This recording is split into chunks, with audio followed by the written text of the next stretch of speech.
जय हिंद सभी को। आप सभी को मेरी नमस्ते। मेरा नाम है संदीप। स्टडी विद संदीप में आप सभी का एक बार फिर से स्वागत है। तो अभी दिल्ली पुलिस कांस्टेबल का नोटिफिकेशन आ गया है, तो अपन यहाँ उसके लिए प्रैक्टिस सेट स्टार्ट कर रहे हैं। ये आज अपना फर्स्ट प्रैक्टिस सेट है और आगे भी अपन ऐसे ही प्रैक्टिस सेट करेंगे, तो आप जुड़ना ना भूलें हमसे। और चलो देखते हैं अपन। अब पहला क्वेश्चन अपना बोल रहा है 10 घोड़े एक खेत को 14 दिन में चर सकते हैं और जो 10 भेड़ है उसको 28 दिन। तो 5 घोड़े और 10 भेड़ है उसको चरने में कितना दिन लेंगे, ये करना है अपने को। तो एमडीएस वाले फॉर्मूले से करते हैं इसको। देखो, जो 10 हॉर्स हैं वो 14 दिन में करेंगे चरेंगे, और जो 10 शिप है वो इसको 28 दिन में करेंगे चर सकती हैं। तो देखो, हॉर्स और शिप का रेशियो कितना आ जाएगा, मतलब इनकी एफिशिएंसी क्या आएगी। देखो, यहाँ से अपन काटेंगे, ये देखो, ये जाएगा 2 बार, 10 से 10 कैंसिल हो ही गया, तो हॉर्स और सिर्फ का आ गया 2:1 एफिशिएंसी ये आ गई। तो टोटल वर्क कितना हो जाएगा, हॉर्स की एफिशिएंसी कितनी है 2 है, तो ये कितना हो जाएगा 20 × 14। टोटल वर्क ये हो गया अपने पास, ठीक है। देखो यहाँ मैं अलग से कर देता हूँ इसको। बोल रहा है 5 घोड़े और 10 भेड़, यानी कि एक घोड़े की एफिशिएंसी 2 है, एक घोड़े की एफिशिएंसी 2 है, तो 5 की कितनी हो जाएगी 10, ठीक है।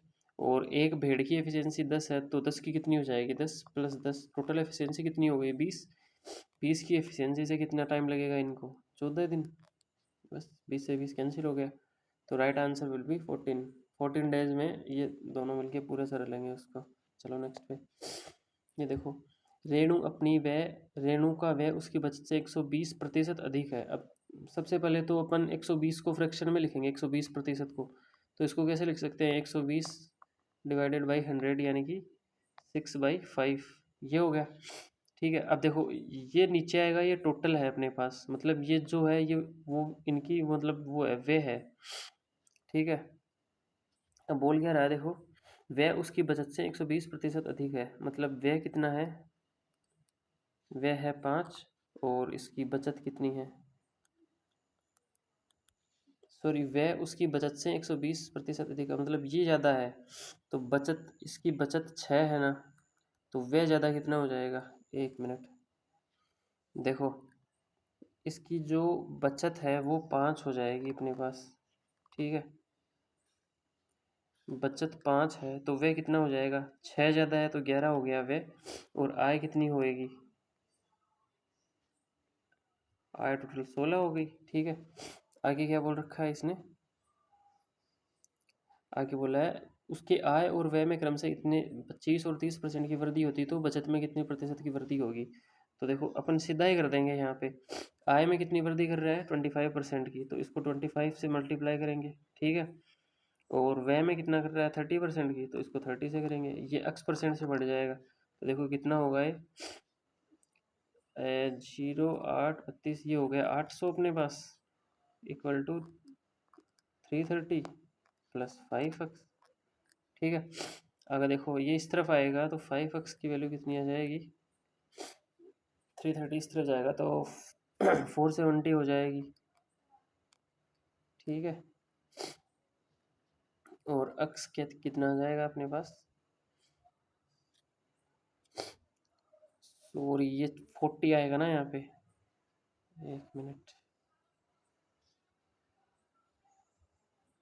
ये 400 आ जाएगा, और ये इस तरफ जाएगा तो ये 70 हो जाएगा, ठीक है। तो अपने पास कितना हो गया है 40%, यानी कि जो बचत है उसकी 40% बढ़ जाएगी। ऑप्शन नंबर 3, ठीक है। चलो नेक्स्ट पे।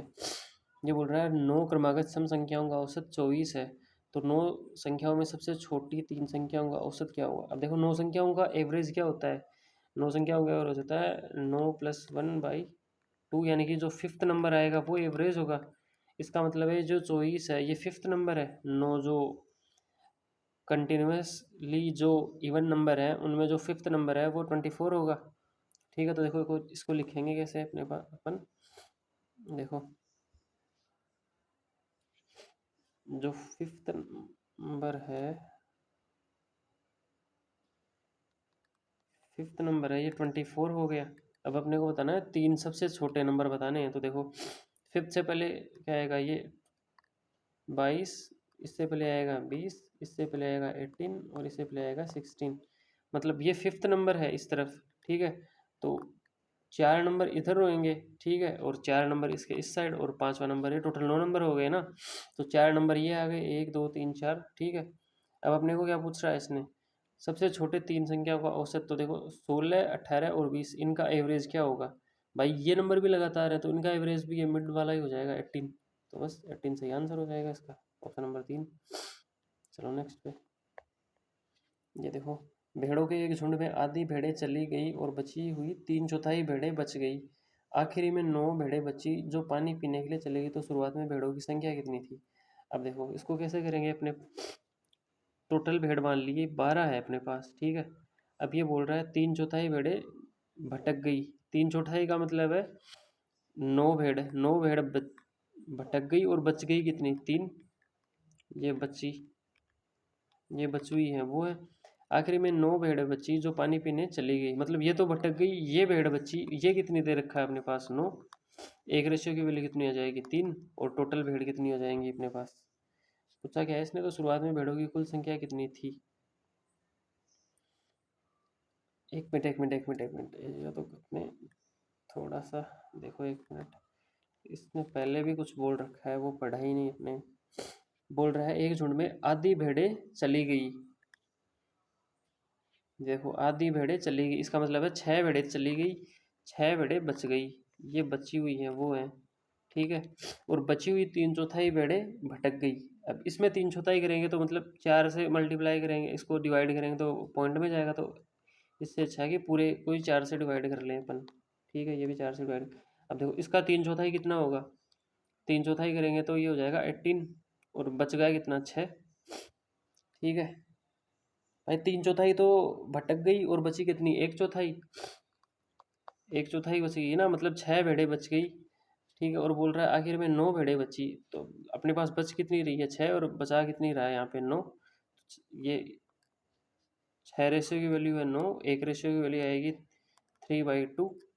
और पूछा क्या है, टोटल भेड़ कितनी है अपने पास, 12 × 12, 12 × 4 × 3/2। तो ये टोटल भेड़ आ जाएंगी अपने पास। ये आ गया तो 6 और 12 6 72, 72, ऑप्शन नंबर 2। चलो नेक्स्ट पे। अब देखो क्या बोल रहा है, 600 मीटर लंबी रेलगाड़ी 30 किलोमीटर पर आवर की गति से चल रही है, कितने सेकंड में वह रेलवे लाइन के पास खड़े व्यक्ति को पार कर देगी। अब देखो इसको सिंपल कैसे करेंगे। डिस्टेंस इक्वल टू क्या होता है, स्पीड इनटू टाइम, ठीक है। पहले डिस्टेंस दे रखी है अपने पास, रेलगाड़ी की 600 मीटर है, ठीक है। और स्पीड क्या दे रखी है अपने पास, 30 किलोमीटर पर आवर है। तो इसको अपन मीटर पर सेकंड में करेंगे चेंज। तो 5/18 से इसको मल्टीप्लाई कर देंगे और ये टाइम अपने पास सेकंड में आ जाएगा, क्योंकि पूछा भी देखो सेकंड में ही है। तो चलो इसको सोल्व करते हैं। इसको करेंगे पहले, 0 से 0 ये गया, ये है 15, 15 से इस तरफ जाएगा तो ये आएगा 4। तो ये जाएगा t बराबर आएगा 72 सेकेंड, ठीक है, ऑप्शन नंबर 3। चलो नेक्स्ट। ये देखो 8 वस्तुओं का क्रय मूल्य 6 वस्तुओं के विक्रय मूल्य के बराबर है। तो प्रॉफिट पूछा है इसने कितना होगा। देखो प्रॉफिट कैसे निकालेंगे। जो 8 जो वस्तु है उनका जो कॉस्ट प्राइस है वो 6 वस्तुओं के सेलिंग प्राइस के बराबर है, ठीक है। तो CPSP का रेशियो देखो कितना होगा, 3:4 हो गया ना। मतलब जो 3 की चीज़ लेके 4 में बेच दिया तो 1 का प्रॉफिट हो गया, कितने पे, 3 पे, इंटू 100। तो कितना आ गया ये, 33.33। Option number 3 will be right answer, ठीक है। चलो नेक्स्ट। ये देखो दिल्ली पुलिस कांस्टेबल में मेंसुरेशन से 1-2 क्वेश्चन आएंगे, हर शिफ्ट में आएंगे। तो आप मेंसुरेशन को अच्छे से करना, एटलीस्ट फार्मूला बेस्ड क्वेश्चन आए वो तो हो ही जाए। फॉर्मूले तो सही से याद कर लेना सभी के। ये देखो 9 सेंटीमीटर आंतरिक त्रिज्या वाले एक ठो अर्ध गोलाकार कटोरे में द्रव्य रखा है। इस द्रव को 3 सेंटीमीटर व्यास और 4 सेंटीमीटर ऊंचाई वाली बेलनाकार बोतल में भरा जाता है। तो टोटल बोतल कितनी होंगी वो निकालनी है अपने पास। तो मतलब दोनों का जो वॉल्यूम होगा वो बराबर हो जाएगा, क्योंकि जो अर्धगोला है उसका जो द्रव्य है वो बेलन में जाएगा। तो मतलब वॉल्यूम तो सेम ही होगा ना दोनों का, तभी तो अपने पास ये आएगा कितनी बोतल है। तो देखो अर्धगोले का वॉल्यूम क्या होगा, 2/3। 1 minute, 2/3 pi R square. R कितना है अपने पास 9, तो 9 का स्क्वायर है 2/3 पाई आर क्यूब, तो 9 की क्यूब। ठीक है, बराबर बेलन का आयतन क्या होगा पाई आर स्क्वायर। आर कितना है 3 सेंटीमीटर व्यास है, तो आर कितना होगा 3/2, तो 3/2 का स्क्वायर इंटू एच है 4, इंटू जो टोटल चाहिए बोतल वो है n। ठीक है, इसको देखो अब सोल्व करेंगे तो देखो पाई से पाई कैंसिल। ठीक है, और इधर करेंगे 3 का स्क्वायर हो गया अपने पास 9, ये आएगा 9। ठीक है, ये आएगा 4, तो इस 4 से तो ये 4 कैंसिल हो जाएगा, एक 9 से ये 9 चल जाएगा, इधर बचेगा 9 का स्क्वायर। ठीक है, 9 का स्क्वायर और ये हो गया 2/3, तो 2 इंटू 81/3, मतलब ये जाएगा 27 और ये आएगा 54, मतलब 54 बोतलें चाहिए होंगी अपने पास, तो option number 4 will be right answer. चलो नेक्स्ट पे, ये देखो 3 धावक हैं, एक वृत्ताकार ट्रैक पर दौड़ना शुरू करते हैं। वे सुबह 6 बजे एक ही बिंदु से शुरू करते हैं और एक चक्कर पूरा करने में तीनों धावक अलग अलग टाइम लेते हैं। देखो पहला 12 सेकंड, दूसरा 15 सेकंड और तीसरा 24 सेकंड। तो प्रारंभिक बिंदु पे वो कितने समय मिलेंगे, ये निकालना है अपने पास। देखो ये कोई एक गोलाकार ट्रैक है, इस पे एक ही मतलब एक ही यहाँ से दौड़ना स्टार्ट करते हैं। एक है वो 12 सेकंड में कंप्लीट करता है एक राउंड, एक है 15 सेकंड में करता है, एक 24 सेकंड में करता है। तो जो फर्स्ट टाइम है, जो स्टार्टिंग पॉइंट है, वहाँ पे किस टाइम पे मिलेंगे वो पहले वो निकालना है अपने पास। तो देखो इन सभी का एलसीएम ले लेंगे अपन, 12 है, 15 है और 24। एलसीएम देखो कैसे लेंगे, 2 बार जाएगा तो 6, 15 और 12, फिर से 2 बार जाएगा तो 3, 15 और 6, फिर से 3 बार चला जाएगा 1, 5 और 2। तो देखो 10, 30, 60, 120, 120 सेकंड। इसका मतलब क्या है 120 सेकंड का मतलब क्या है 2 मिनट बाद, 2 मिनट बाद वो मिल लेंगे। स्टार्टिंग कितने बजे की उन्होंने 6 बजे, सुबह 6 AM पे की, तो 2 मिनट बाद यानी कि क्या होगा 6-2 पे। ठीक है, 6-2 AM पे, 6-2 AM पे वो मिल लेंगे। इसका मतलब है option number 4 will be right answer. ठीक है, चलो नेक्स्ट। दूध और पानी के 255 लीटर मिश्रण में दूध और पानी का रेशियो दे रखा है और दूध और पानी का अनुपात 4:3 बनाने के लिए कितने लीटर पानी की मात्रा मिलानी पड़ेगी इसमें। तो देखो पहले जो मिल्क और वाटर का रेशियो दे रखा है वो क्या है 4:1, और अपने को करना कितना है 4:3 करना है, और मिलाना क्या है अपने को पानी। अब देखो जो चीज़ नहीं मिलाते ना उसको इक्वल करते हैं अपन। पहले मिल्क कितना रेशियो है 4 रेशियो, और बाद में कितना है 4 रेशियो, इसका मतलब मिल्क तो पहले से ही इक्वल है। तो अपन मिला क्या रहे हैं वाटर मिला रहे हैं, वाटर पहले 1 रेशियो है फिर 3 रेशियो, यानी कि कितना मिला दिया आपने 2 रेशियो मिला दिया। अब देखो 2 रेशियो कितना होगा 4 और 1 5, पहले टोटल मिश्रण है वो 255 लीटर है, तो 5 रेशियो की वैल्यू कितनी हो गई 255। 1 रेशियो की वैल्यू होगी कितनी 41। तो अपन ने मिला कितना रहे हैं 2 रेशियो, 2 रेशियो कितनी हो जाएगी इसको 51 से मतलब मल्टीप्लाई कर देंगे तो कितना होएगा 102 लीटर। ठीक है, तो अपने को 102 लीटर मिलाना पड़ेगा तब जाके ये रेशियो आएगा अपने पास 4:3। चलो नेक्स्ट। एक दुकानदार अपनी कीमत 12% अधिक अंकित करता है फिर 12% की छूट देता है, तो प्रॉफिट और लॉस मतलब क्या होगा इनमें से वो बताना है। तो देखो मान लिया पहले मार्केट प्राइस था वो 100 था। ठीक है, सॉरी जो कॉस्ट प्राइस था वो 100 था अपनी। ठीक है, सीपी था वो 100 था, अब मार्केट प्राइस क्या किया इसने 12% अधिक अंकित किया, तो मतलब 112 इसने अंकित कर दिया। अब छूट दे रहा है ये 12% की, तो सेलिंग प्राइस क्या होगा सेलिंग प्राइस देखो 12% की छूट देगा मतलब 88% पे बेचेगा। ठीक है, तो इसको मल्टीप्लाई करेंगे तो क्या आएगा देखो 112 को 88 से मल्टीप्लाई करना पड़ेगा अपने को। देखो सिंपल मैं करके बता देता हूँ यहाँ पे 112 को 88 से, तो ये आएगा 6 और ये आएगा 9 89, ये आएगा 6 9 और 89। ठीक है, तो देखो ये कितना आ जाएगा यहाँ पे सेलिंग प्राइस आएगी अपने पास 6 एक और 9 पॉइंट, ये आ गया अपने पास। ठीक, मतलब अपन खरीद तो 100 में रहे हैं और बेच इतने में रहे हैं, तो ये तो लॉस ही हो गया ना, कितना कितना लॉस होगा, 44 तो ये और 1 भी, 1.44 का लॉस हो गया। तो option number 1 will be right answer. ठीक है, चलो नेक्स्ट। ये देखो, एक दुकानदार एक मेज को 20% छूट पर बेचता है और 40% का 60% प्रॉफिट होता है उसको। उसी मेज को वह 40% छूट पे बेचेगा तो उसका नया लाभ क्या होगा। तो देखो, अपन एमपीसीपी और एमपीसीपीएसपी का रेशियो निकालेंगे, इसमें कितना आएगा। देखो क्या आएगा, पहले बोल रहा है 20% की छूट, यानी कि जो 5 की चीज़ है उसको 4 में बेच रहा है, यानी कि ये मार्केट प्राइस है, ये सेलिंग प्राइस है। और इसको क्या हो रहा है, 60% का प्रॉफिट हो रहा है। 60% को कितना लिख सकते हैं अपन, 60% को कितना लिख सकते हैं, 3/5। तो मतलब 5 की चीज़ 8 में बेच रहा है। ठीक है, ये सीपी और ये एसपी। प्रॉफिट लॉस हमेशा कॉस्ट प्राइस पे होता है। ठीक है, तो देखो इनमें अपने को सेलिंग प्राइस इक्वल करनी है, तो इस पूरे को 2 से मल्टीप्लाई कर देंगे अपन। ठीक है, तो सेलिंग प्राइस भी सेम आ गई। अब बोल रहा है अगर मैं इसको 40% डिस्काउंट पे देगा, तो डिस्काउंट कितना, हमेशा डिस्काउंट मार्केट प्राइस पे दिया जाता है। तो मार्केट प्राइस कितना है अपने पास, 10 है, और 40% डिस्काउंट देगा, इसका मतलब बेचेगा कितने का, 60% में।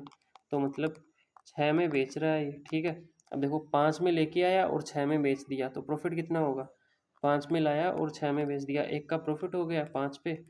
ठीक है, और मल्टीप्लाई तो कितना प्रॉफिट हो गया, 20% का। ठीक है, तो नया नया प्रॉफिट परसेंटेज कितना होगा, 20, ऑप्शन नंबर 1। चलो नेक्स्ट पे। अब देखो, 6600 रुपये की राशि का निवेश 8% वार्षिक ब्याज दर पर किया जाता है। 5 साल बाद पूरी राशि निकाल ली जाती है और निकाली गई राशि का आधा हिस्सा शेयर बाजार में निवेश किया जाता है, तो शेष राशि कितनी है। मतलब इनडायरेक्टली डायरेक्टली यही पूछ रहा है कि जो अमाउंट होगा उसका आधा कितना है, सीधी सी बात ये है। तो देखो 66 इंटू 8 इंटू 5, ये तो आ जाएगा अपने पास ब्याज। तो ब्याज कितना होगा, देख लो एक बार, ये हो गया 40 और ये आ गया 0, ये आ गया ब्याज, और ये अपने पास प्रिंसिपल है। तो टोटल अमाउंट कितना होएगा, वो देखो 0, 4, ये अब बोल रहा है आधा हिस्सा शेयर मार्केट में दे दिया। मतलब ये टोटल अपने पास अमाउंट है, मतलब मिश्र धन टोटल है, तो इसका आधा हिस्सा दे दिया, तो बचेगा कितना, इसका आधा। इसका आधा निकालेंगे तो क्या आएगा, 4, 6, 2 और 0, ये बच गया अपने पास। Option number B will be right answer. चलो नेक्स्ट, और ये अपना लास्ट क्वेश्चन। अब देखो ये यूनिट डिजिट निकालने वाला है। अब देखो मैं थोड़ा सा बेसिक सा बताता हूँ आपको। कोई भी अगर एक है तो एक की पावर कितनी भी लिख दो, यूनिट डिजिट हमेशा एक ही आएगा। ठीक है, और अब देखो 4 है, 4 की पावर अगर 1 लिखेंगे तो 4 आएगा, 4 की पावर अगर 2 लिखेंगे तो आएगा 16, 4 की पावर 3 लिखेंगे तो आएगा 64। अब देखो 4 की पावर अगर ओड लिखेंगे तो यूनिट डिजिट आएगा 4, और 4 की पावर अगर इवन लिखेंगे तो यूनिट डिजिट आएगा 6। अब देखो यहाँ पे ओड है तो यूनिट डिजिट कितना है, 4 है, और इवन है तो 6 है। ठीक है, ऐसे ही आगे देखो 9 है, 9 की पावर 1 लिखेंगे तो आएगा 9, 9 की पावर 2 लिखेंगे तो आएगा 81, 9 की पावर 3 लिखेंगे तो आएगा 729। ठीक है, अब देखो 9 की पावर अगर ओड लिखेंगे तो यूनिट डिजिट आएगा 9, 9 की पावर अगर इवन लिखेंगे तो यूनिट डिजिट आएगा 1। देखो ओड लिखेंगे तो 9, अब 9 की पावर 4 है, इसका मतलब है इसको 9 से मल्टीप्लाई करना है, तो देखो यहाँ पे यूनिट डिजिट तो एक ही आएगा ना। ठीक है, यूनिट डिजिट एक आ गया। अब आगे देखो, अगर 5 है, 5 की पावर आप कितनी भी लिख दो, 1 लिख दो जीरो के अलावा, 2 लिख दो, 3 लिख दो, कितनी भी लिख दो, यूनिट डिजिट इसका 5 ही आएगा। 6 है, 6 की पावर भी आप कितनी भी लिख दो, इसका भी यूनिट डिजिट 1 ही आएगा जीरो के अलावा। अगर जीरो लिख देंगे तो यूनिट डिजिट 1 हो जाएगा, मतलब इसकी वैल्यू 1 हो जाएगी, लेकिन अपन जीरो यहाँ नहीं ले रहे। 1 लिख दो, 2 लिख दो, कुछ भी लिख दो, इसकी यूनिट डिजिट 6 ही आएगी। ठीक है, अब आगे आगे देखो 2, 3, 7 और 8, इनकी पावर में जो भी नंबर होता है ना, देखो एक पावर हुई, 2 पावर हुई तो अपन सीधा यूनिट डिजिट लिख देंगे, लेकिन जब पावर ऐसी आ जाएगी 369, इसका यूनिट डिजिट क्या होगा, तो वो कैसे निकालते हैं। देखो जब ये नंबर आए ना, तो इसमें क्या होता है, इनकी पावर में जो पावर होती है ना, उनमें 4 का डिवाइड करते हैं, और जो रिमाइंडर बचता है वो इस मतलब इनकी पावर में लगाते हैं। अब देखो इसको 4 से डिवाइड करेंगे, 4 से डिविजिबिलिटी का रूल क्या है, जो लास्ट के दो दो डिजिट हैं वो 4 से डिवाइड होने चाहिए। तो देखो इसमें 69 है, 69 को 4 से डिवाइड करेंगे तो कितनी बार जाएगा, 68 बार तो जाएगा टोटल बार। रिमाइंडर कितना बच गया, एक, तो 3 की पावर अपन 1 लगा देंगे तो इसका यूनिट डिजिट क्या आएगा, 3 ही आ जाएगा। मतलब इसको पूरे को सोल्व नहीं करना अपने को, इसका यूनिट डिजिट 1 ही आ गया। ऐसे ही इसमें भी, इसमें भी, इसमें भी ऐसे ही। ठीक है, तो ऐसे ही देखो ये है, ये करेंगे अपन। मैं इसको वापस रब कर रहा हूँ। चलो इसको यहाँ करने की कोशिश करते हैं अपन, रफ नहीं करते यहाँ पे। एक मिनट, यहाँ देखना। अब देखो 9 है, 9 की पावर क्या है, इवन है। 9 की पावर इवन होगा तो यूनिट डिजिट क्या आएगा, 1 आएगा। इसका मतलब यहाँ पे 1 आ गया। प्लस अब देखो यहाँ पे 4 है, 4 की पावर इवन है तो 4 की पावर इवन होगा तो यूनिट डिजिट क्या आएगा, 4 आएगा। मतलब यहाँ 4 आ गया। अब 0 है तो 0 की पावर तो कुछ भी लिख दो, यूनिट डिजिट 0 ही आएगा। ठीक है, तो यहाँ पे 0 आ गया। प्लस अब देखो यहाँ देखो 3 है, तो 3 की पावर है 25, तो इसका यूनिट डिजिट कैसे निकालेंगे अपन, 25 में 4 से डिवाइड करेंगे तो कितनी बार जाएगा, 24 बार। मतलब 24 तक अपने पास परफेक्ट बार जाएगा। ठीक है, तो मतलब रिमाइंडर कितना बचेगा, एक, तो वो 3 की पावर में लगाएंगे, 3 की पावर 1, 3 की पावर 1 का मतलब है 3। तो इसका यूनिट डिजिट क्या आएगा, 3 आएगा। अब इसको मतलब सोल्व कर लेना अपने को, 4 और 3 7 और 1 8, मतलब टोटल 8 आ गया। तो इसकी वैल्यू कितनी, इसका जो इकाई अंक है वो 8 आ जाएगा आपके पास, ऑप्शन नंबर 4। तो ये थी आज की क्लास। अगर आपको अच्छी लगी तो वीडियो को लाइक करना, शेयर करना, चैनल को सब्सक्राइब करना। ऐसे ही अपन आगे भी करते रहेंगे प्रैक्टिस सेट कंटिन्यूसली एग्ज़ाम तक। और ये मैथ्स का है और मैं रीजनिंग के भी करवाऊँगा आपको। तो बस ऐसे ही आप अपना प्यार बनाए रखें, चैनल को सब्सक्राइब करें, लाइक करें। धन्यवाद।